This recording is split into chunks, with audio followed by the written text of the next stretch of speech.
નમસ્કાર, India news ગુજરાતમાં આપનું સ્વાગત છે અને હું છું આપની સાથે કિશન તિવારી। સમાચારોની શરૂઆત કરીએ આપણે સૌથી પહેલા મહત્વના સમાચારથી। વાત કરીએ આપણે સુરતની, તો સુરત શહેરના પાંડેસરા વિસ્તારમાં 4 વિદ્યાર્થીઓએ મળીને એક વિદ્યાર્થી ઉપર ચપ્પુ વડે હુમલો કર્યો હોવાની એક ઘટના સામે આવી છે।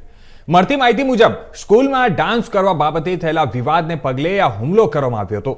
આ બનાવમાં હેમંત રામ નારાયણ તિવારી નામના વિદ્યાર્થી ઉપર તેના જ સાથી મિત્રોએ ચપ્પુ વડે હુમલો કર્યો હતો। આરોપી વિદ્યાર્થીઓએ નાચતી વખતે ખૂબ જ દમખમ બતાવતો હતો। હવે તારો દમ બતાવ એમ કહી અને હુમલો કરવા હોવાની માહિતી સામે આવી છે। આ ઘટનાની જાણ થતાં જ પાંડેસરા પોલીસ ઘટના સ્થળે પહોંચી હતી અને 4 વિદ્યાર્થીઓ વિરુદ્ધ પોલીસ ફરિયાદ નોંધવામાં આવી છે। ત્યારે જણાવી દઈએ કે હાલ ઇજાગ્રસ્ત જે વિદ્યાર્થી છે તેને સારવાર હેઠળ ત્યાં હોસ્પિટલ ખસેડ્યા હોવાનું માહિતી જાણવા મળી રહ્યું છે। તો જણાવી દઈએ સ્કૂલમાં ત્યાં નાચવા મુદ્દે 2 વિદ્યાર્થીઓ વચ્ચે બબાલ થઈ હતી અને જે બબાલના પગલે જણાવી દઈએ કે એક વિદ્યાર્થી તરફથી છરી વડે બીજા વિદ્યાર્થી ઉપર હુમલો કરી દેવામાં આવ્યો છે અને જ્યારે આ છરી વડે હુમલો કરવામાં આવ્યો તો વિદ્યાર્થી ગંભીર રીતે ઈજાગ્રસ્ત થઈ ગયો છે અને ઈજાગ્રસ્ત જે વિદ્યાર્થી હતો તેને હાલ સારવાર અર્થે હોસ્પિટલ ખસેડવામાં આવ્યો છે। Kunal Shah trustee school Galaxy army international school. Sir घटना स्कूलनी प्रीमाइसिसनी बहार बनी है। जे बाळकने वाग्યું છે એ સ્કૂલનો વિદ્યાર્થી હતો। 10મા ધોરણમાં ભણતો હતો પણ એની સ્કૂલ ક્લોઝ થઈ ગઈ હતી અને એની એક્ઝામ બોર્ડની એક્ઝામ ચાલી રહી છે અને એ છોકરાને સ્કૂલમાં એલાઉડ પણ નહોતું આવવાનું, છતાં પણ એ લોકોએ બહારની સાઈડથી સ્કૂલની બહાર આ ઘટનાક્રમ ઘટ્યો છે। હુમલો કરનારા વિદ્યાર્થીઓ કોણ હતા અને વિશે જાણકારી આપો સર એના વિશે મને માહિતી નથી, પણ જેના પર હુમલો થયો છે એ સ્કૂલનો વિદ્યાર્થી હતો, 10મા ધોરણનો વિદ્યાર્થી હતો, શિવા કરીને છે। સર અમારી શાળામાં આવવા માટે અમારી શાળામાં જ ભણતો હતો અને એના સિસ્ટર પણ અમારી સ્કૂલમાં જ ભણે છે અને એ બાળક એના પેરેન્ટ્સ સાથે કદાચ આવી હોઈ શકે। હુમલો કરવાવાળો કોણ કે પોલીસ તપાસમાં સામે આવી ગયું છે? સર એ તો ઇન્ક્વાયરી પોલીસ વાળા કરી રહ્યા છે। હવે એમાં ઇન્ક્વાયરીમાં હવે એમને શું દેખાયું છે કારણ કે જેને હુમલો કર્યો છે અમારી સ્કૂલનો વિદ્યાર્થી નથી અને જે સીસીટીવી ને બહારના વિદ્યાર્થી છે। જે સીસીટીવી છે સીસીટીવીમાં શું માહિતી મળી છે, શું જોવા મળ્યું? સીસીટીવીમાં જે લોકો ધમાલ મસ્તી મારામારી કરી રહ્યા છે એ માહિતી દેખાઈ રહી છે। અંદર હુમલો કરી રહ્યા છે બાર પેટની બહાર બી નથી, સ્કૂલથી જરાક આગળ છે। જે એક વિદ્યાર્થી હતા તમારા વિદ્યાર્થી જે ગેટના અંદર આવ્યો હતો ગેટની બહાર અંદર નથી આવ્યો સર। જેને હુમલો થયો છે એ બી ગેટની અંદર નહોતો, એ બહાર જ હતો। એને એવું નિવેદન લખાવ્યું છે કે નાસ્તી ખૂબ દમ બતાવ્યો હતો, હવે દમ બતાવી બતાવો એમ કરીને સર હવે નિવેદન તો હવે કઈ રીતે લખાવે છે આપણને બી આઈડિયા નથી। આવું કારણ આપીને મને માર્યો છે તો એ તો અંદર એલાઉડ જ નથી થયું। અંદર તો એલાઉડ જ નથી ને, છોકરાઓ અંદર આવ્યા જ નથી, એ નાચવામાં પાર્ટિસિપેટ તો હતો જ નહીં, તો નાચવાનો તો કોઈ સવાલ આવતો જ નથી એનો, કારણ કે જે પ્રોગ્રામ હતો એ તો છોકરાઓનો હતો। એન્યુઅલ ફંક્શન જે દરેક સ્કૂલમાં થતા હોય છે અને અમારી પ્રીમાઇસીસમાં અમે એન્યુઅલ ફંક્શન કરી રહ્યા હતા અને વિથ પેરેન્ટ્સ હતા, બધા બાળકો જ હતા ને જેમનો પ્રોગ્રામ પતતો હોય છે એમના બાળકો અને એમને પેરેન્ટ્સ સાથે બહાર જવાની અનુમતિ હોય છે અને એની અમારી સિક્યુરિટી પણ પૂરી હતી અમારી પાસે। 1 to 7 સર, નાના બાળકોનો જ હતો। આ પ્રકારની ઘટના આપણો વિદ્યાર્થી છે અને કેટલી ગંભીર ઘટના કહેવાય, આવો રોકવી જોઈએ સર। આ વસ્તુ તો થવી જ ના જોઈએ। સૌથી પહેલી વાત તો એ છે, આ વસ્તુ બહુ જ ખરાબ કહેવાય છે સમાજ માટે પણ ને આપણા માટે પણ। અને તો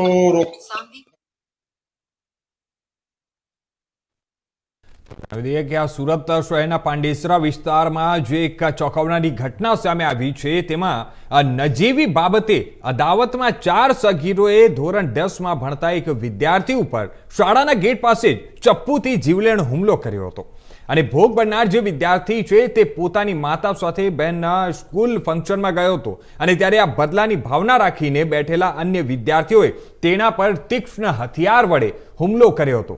હવે ઘણા બધા સવાલો ઉઠી રહ્યા છે. આ જે વિદ્યાર્થીઓ છે તે લોકોની માનસિક પરિસ્થિતિ અંગે પણ હવે ચર્ચાઓ થઈ રહી છે કે આજકાલના જે નાના નાના વિદ્યાર્થીઓ છે, નાના નાના જે છોકરાઓ છે તે લોકો આવી રીતે હિંસક પ્રકારનું કેમ બનતા જઈ રહ્યા છે. કારણ કે આ જે નાના વિદ્યાર્થીઓ છે તે લોકોને સૌથી મોટો સવાલ હવે એ ઉભો થઈ રહ્યો છે કે તે લોકોના હાથમાં ચપ્પુ આવ્યું ક્યાંથી? આજે છરી વડે જે લોકોએ હુમલો કર્યો છે તે આ છેલ્લે છરી આવ્યો ક્યાંથી તે પ્રકારનું પણ હવે સવાલો ઉભા થઈ રહ્યા છે. અને હવે હાલ પોલીસે તમામ આ દિશામાં તપાસ હાથ ધરી છે. તપાસમાં એ પણ હવે તપાસ પછી જાણવા મળશે કે આ છરી ક્યાંથી મંગાવવામાં આવ્યું હતું, છરી આવ્યું ક્યાંથી અને આ લોકોએ પ્લાનિંગ કઈ રીતે કર્યું અને આ સમગ્ર ઘટના પાછળનું મુખ્ય કારણ શું છે તે સમગ્ર હવે જાંચ પછી જ ખબર પડી શકે છે.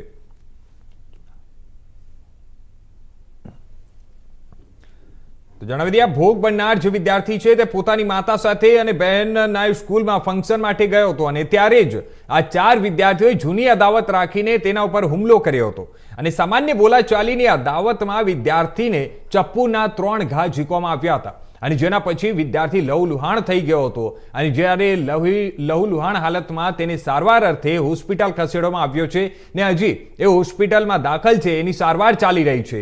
પરંતુ જે હવે આ જે 4 છોકરાઓ છે, 4 વિદ્યાર્થીઓ છે તે લોકોને પકડવા અને તે લોકોને હાલ અત્યારે લઈને પોલીસ દ્વારા સમગ્ર તપાસ હાથ ધરવામાં આવી છે.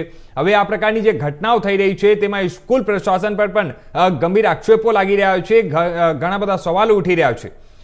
એમાં સૌથી મહત્વની વાત એ છે કે જે વિદ્યાર્થી છે તેના તરફથી એવું કહેવામાં આવ્યું હતું કે તારામાં બહુ દમ છે અને તેમ કહી અપશબ્દો બોલી મારપીટ કરવામાં આવી હતી. તો હવે હાલ આ સમાચાર પર વધુ વિગતવાર વાત કરવા માટે અમારી સાથે જોડાઈ ગયા છે અમારા સંવાદદાતા રવિ વેંડે સુરતથી. જે રવિ, આપણે વાત કરીએ સૌથી પહેલા તો આજે સમગ્ર ઘટના બની છે, આ ઘટનાને જોતા શું લાગી રહ્યું છે? અત્યાર સુધીમાં ત્યાં શું માહિતીઓ સામે આવી છે અને વિદ્યાર્થી જે છે જેના પર હુમલો કરવામાં આવ્યો હતો એને ચપ્પુના 3 ઘા ઝીકવામાં આવ્યા છે, તો અત્યારે હાલ એની શું પરિસ્થિતિ છે? સૌથી પહેલા તો આપ એ જણાવો. જે કિશન જણાય છે કે જે અમદાવાદ 7 સ્કૂલમાં જે ઘટના બની હતી, જે વિદ્યાર્થીઓ ઉપર હુમલો કરવામાં આવ્યો હતો વિદ્યાર્થીઓ દ્વારા, અને એ ઘટનાને લઈને હવે સુરતમાં બી આવી એક ઘટના સામે આવી છે. જે Galaxy x army academy school છે એમાં વિદ્યાર્થીઓ પર એક જ્વેલરને હુમલો કરવામાં આવ્યો છે.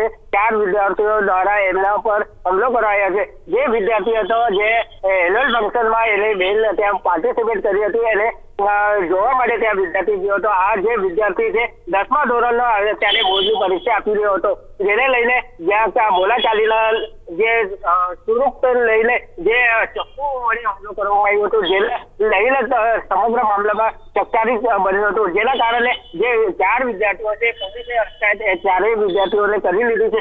પણ ક્યાંક ને ક્યાંક આવા વિદ્યાર્થીઓ દ્વારા અને વિદ્યાર્થીઓ ઉપર હુમલો કરવામાં આવે છે, જે ક્યાંક ને ક્યાંક સમાજ માટે બી ઘાતક થઈ ગયું છે. જેના કારણે વિદ્યાર્થીઓમાંથી એક ભયનો માહોલ જોયો છે. જ્યારે હુમલાખોરો વિદ્યાર્થીઓ જ્યારે બીજા વિદ્યાર્થીઓ પર હુમલો કરતા હોય અને ક્યાં મા બાપને બી સાવચેતી રાખતા હોય અને જ્યારે મા બાપ આ રીતના વિદ્યાર્થીઓને પ્રોત્સાહન આપતા હોય અને આગળ વધાવતા હોય, આવા મા બાપને બી શીખ લેવું જોઈએ કે આવા વિદ્યાર્થીઓ ઉપર જીવલેણ હુમલો ક્યાંક ને ક્યાંક સમાજ માટે બી ઘાતક થઈ રહ્યો છે. જી રવિ, આપણે વાત કરીએ તો આજે ચપ્પુ જે હાલ વિદ્યાર્થીઓના હાથમાં આવ્યું છે, વિદ્યાર્થીઓ સુધી એ ચપ્પુ કઈ રીતે પહોંચ્યું, એ લોકોને ચપ્પુ કોણે આપ્યું તેને લઈને પણ ઘણા બધા સવાલો ઉઠી રહ્યા છે. કારણ કે જે નાના નાના વિદ્યાર્થીઓ છે, જે લોકો હજી 10મા 11મા ધોરણમાં ભણતા છે, સ્કૂલમાં એ લોકો ભણવા માટે જતા હોય છે અને ત્યારે આ પ્રકારની જ્યારે હિંસક પ્રવૃત્તિઓમાં એ લોકો ઉતરી જતા હોય છે ત્યારે ઘણા બધા સવાલો ઉઠી રહ્યા છે. તેને જોતા અત્યારે હાલ ત્યાં કયા પ્રકારની સ્થિતિ છે અને લોકોનું શું કહેવું છે?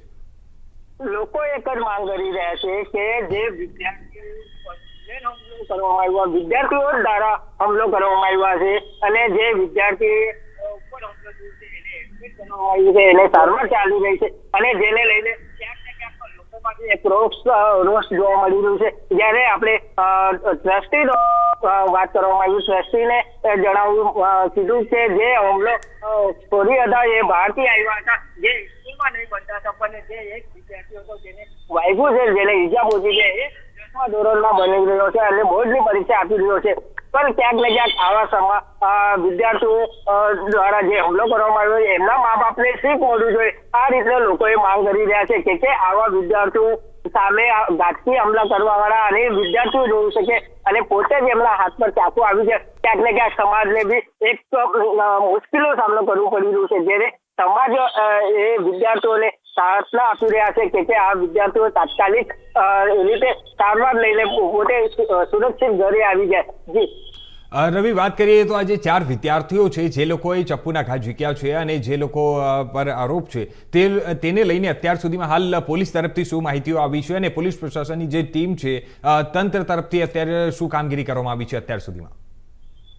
જી કિશન, કે જ્યારે 4 વિદ્યાર્થી હુમલાખોરો વિદ્યાર્થી હતા એમને પકડી લેવામાં આવ્યા છે અને પોલીસે કાયદેસરની કાર્યવાહી હાથ ધરવામાં આવી છે. જ્યારે પોલીસ દ્વારા માહિતી આપવામાં આવી રહી છે કે જે બોલાચાલી હતી નાચવાના લીધે આ બોલાચાલી ઉગ્ર સ્વરૂપ ધારણ કર્યો હતો અને ઉગ્ર સ્વરૂપ ધારણ કરતા જે વિદ્યાર્થી હતો એ વિદ્યાર્થીને ચપ્પુના ઘાવ ઝીકવામાં આવ્યા હતા, જેને લઈને આ સમગ્ર મામલો વિદ્યાર્થીના જીવ ઉપર આવી ગયો હતો.